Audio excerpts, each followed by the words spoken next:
94.3. Hello and welcome to 94.3 Local Radio. I'm Andy. And I'm Jim, and we are the Breakfast Team. And this morning we're going to be doing the show live from the International Space Station. That's right, Andy. Ever since NASA abandoned the space station and the last of the astronauts were rescued, our boss Jose has been itching to get some of his employees up here to strip the space station of all its valuable parts. Yes, indeed.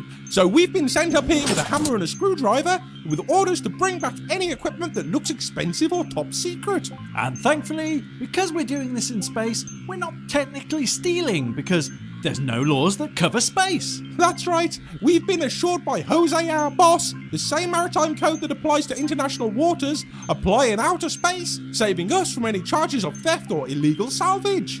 And oh, what's this? I'd say this looks pretty top secret, wouldn't you, Andy? Let me see. Ooh, a NASA Doomsray. I wonder where they got the idea for that.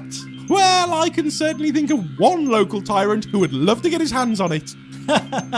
Yes, Andy, and let's thank our lucky stars that it's going into the hands of an illegal drugs baron and not into the hands of a deluded wannabe doctor. Easy to say from 200 miles up, Jim, but now it's time for the news. Hello and welcome to Local News Radio. Alan Tidman, the man who believed he was Jesus, has renounced his claims after being cured of his mental illness by another man claiming to be Jesus. The man, who has been gaining quite a following over recent weeks, has upset local church leaders and officials by his insistence at being Jesus and by the numerous miracles he has performed, which the church are calling stunts and witchcraft. There have been calls to bring him before a legal court, but for now, he remains free to host his illegal gatherings and all-night fuckathons. Craig Litchinson, the man made famous for firing badgers underwater, has now become the first man to fire a badger from the top of Mount Everest. Craig, who is the #1 top badger firer in the world, has said, "I find the best way to do it is to get a really good fire going and then just throw them on." Stanley Haggart, the man who drilled himself to 10-foot cliff face, has drowned after an unusually high spring tide. Mr. Haggart, who had become convinced he was part of 10-foot cliff after reading an article in the Sunday Times, had spent 6 weeks successfully drilled to the cliff face before last night's high tide drowned him in his sleep. Local townspeople are said to be glad to be relieved of a pesky nuisance. Hopbourne's famous tourist slogan, 4 reasons to visit Hopbourne, has had to be changed to 2 reasons to visit Hopbourne after the old mill collapsed, crushing the town's Shakespeare Theatre group, halving the town's attractions in a matter of moments. However, the town still proudly boasts a partly damaged Shakespearean theatre stage and a donations bucket with the words, "All proceeds go to restoring the mill." Local residents have described the scene as melancholic and a dark shade within a shining rainbow.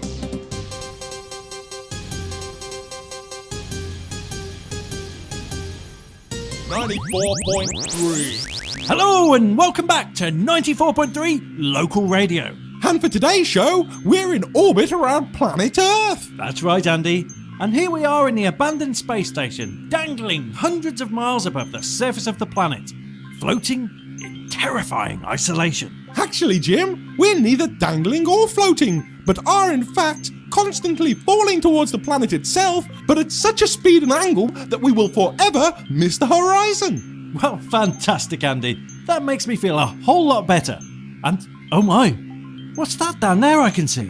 Not too sure, Jim. Looks like a fireball or a meteor or something. Only it looks like it's coming up from the Earth, not down towards it. I can see something on top of it. It doesn't look like a meteor. Oh dear. What is it, Jim? I think it's another rocket coming up. Oh dear. Is it really? We weren't expecting any visitors today, were we? No. Look. It set off from America. I think it might be NASA on the way back up to stop us. Oh shit. I knew Jose lied to us. Hey boys. You better watch out, huh? The Americans, they're sending a ship up to get you. You fucking lied to us, Jose! Yes. God damn it, Jose. Well, you better get away pretty quick. Hey boys. Easy for you to say, Jose. Yeah, okay, quick, into the capsule. Okay. Door locked. And release. Release! Damn it, Jose, the detach mechanism's jammed. You boys don't know me, huh? When they get there, you say naughty. Just get Fred Harbinger on the phone. What now? Get Fred to launch a rescue mission. I do not know this man. Get Fred to launch a rescue mission and get him to bring the Clydemore serial killer up. Because we're going to have some company by then. I have a massage now. I don't want to get back from the spa. Oh dear. Things aren't looking good for us at all, are they, Andy? There's no way to make our escape. No, Jim, you're absolutely right. But speaking of escapes, convicted killer Isaac Hopler recently escaped from a local prison. So now we go over live to our news team with Peter Frackard interviewing Isaac in the Prison Break Marathon Spectacular.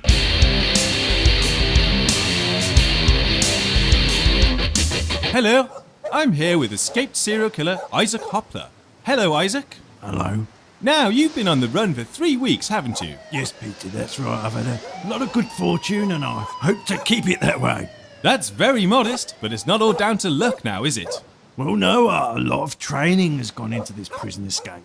A lot of hours in the gym, a lot of planning, a lot of seething in anger, a lot of time in a fantasy world, dreaming of my revenge. And I feel fairly confident I can run those dogs off, or if not, break their necks. If they get too close? Or if I get a chance. So what is your strategy from here on out? Well, I'm gonna pay a little visit to Judge Rigsby. Oh, a nasty surprise coming for someone there, I think. For Judge Rigsby. Yes. Then I plan to escape to the continent. Maybe go to Spain. And how do you intend to get out of the country? Oh, now, that would be telling. Ah, of course. The sign of a true professional. Never gives his trade secrets away. But good to know. Whatever your plan is, a hostage can't help you in that situation. No, you're quite all right, Peter. I've been a fan of yours for many years. In fact, it was your show that inspired me to give it a go. Well, we like to think of it as an interactive show. If you've got the gumption to stab 2 prison guards and make a bid for freedom, we've got the gumption to follow you all the way like a pack of rabid dogs. It's a great show, it really is. Well, thank you. Praise from a twice-convicted killer makes it all worthwhile. That's why I do it. To glorify killers. And for the sackload of money they pay me each week. Okay, now you are my hostage. Oh, don't be silly. I spend it all on whores and crack. What type of crack? Good crack. What type of horse? High-class whores. Good crack and high-class whores, that's what you get in the media. 94.3. Hello, welcome back to 94.3 Local Radio. I'm Andy. And I'm Jim, and we're trapped aboard the International Space Station as an American NASA rocket closes in on us and prepares to dock. That's it. They've docked with the station. Oh gee, here they come.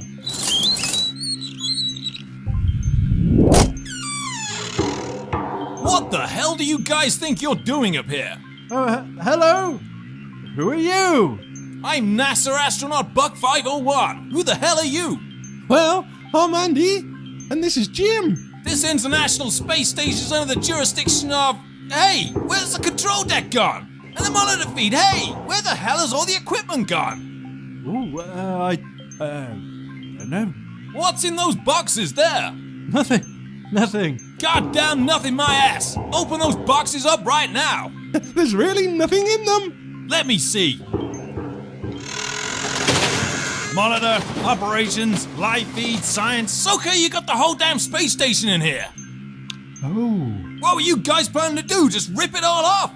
How the hell did you get up here anyway? Hey, Jim, look.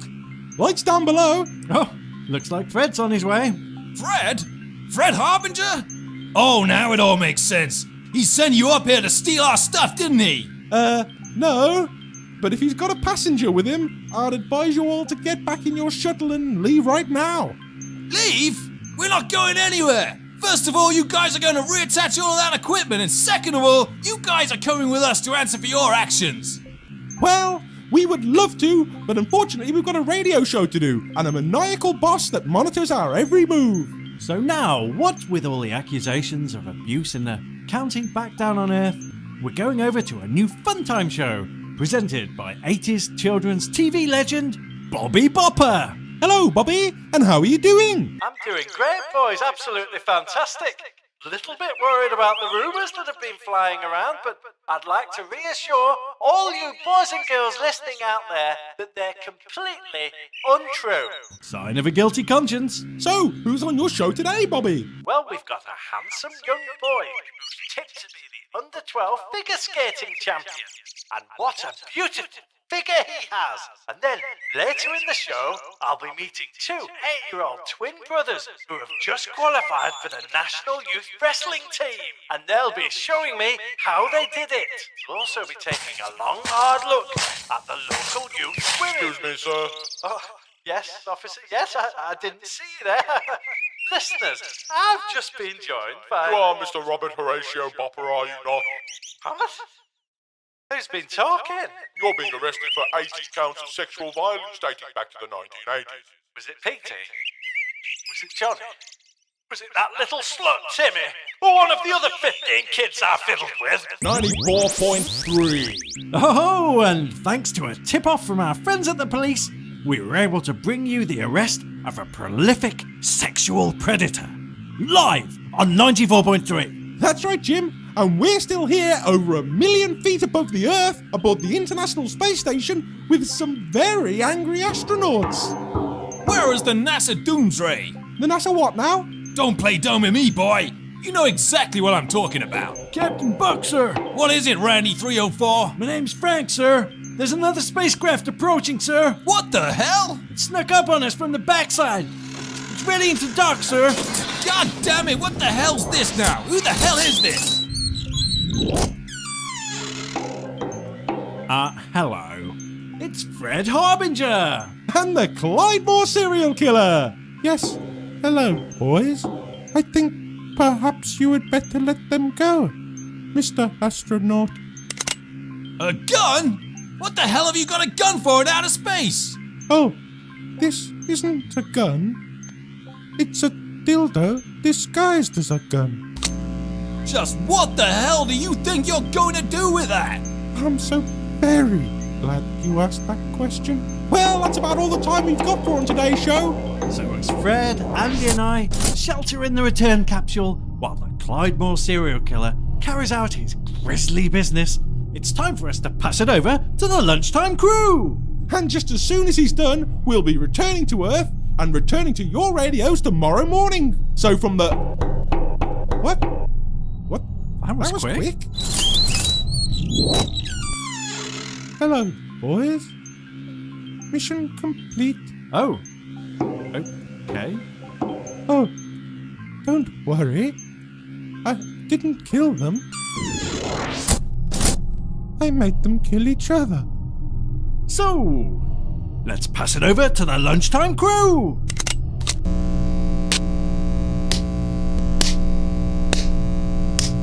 Are you going to wave that around, or are you going to do something with it? Oh, Fred, I thought you'd never ask. Be gentle. 94.3.